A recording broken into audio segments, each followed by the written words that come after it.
ఏకగ్రీవంగా గోదావరి తూర్పు delta project committee ఖరారు.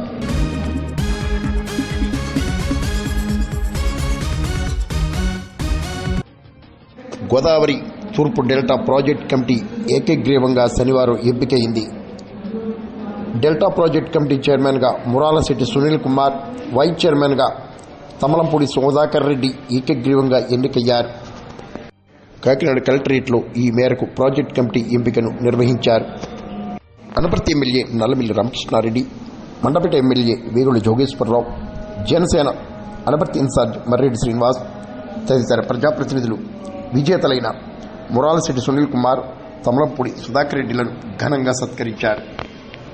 వ్యవసాయ రంగ పురోభివృద్ధి, రైతుల సంక్షేమానికి కృషి చేయాలని తూర్పు డెల్టా కమిటీ సభ్యులను, పాలకవర్గాన్ని ఎమ్మెల్యే రామకృష్ణారెడ్డి కోరారు.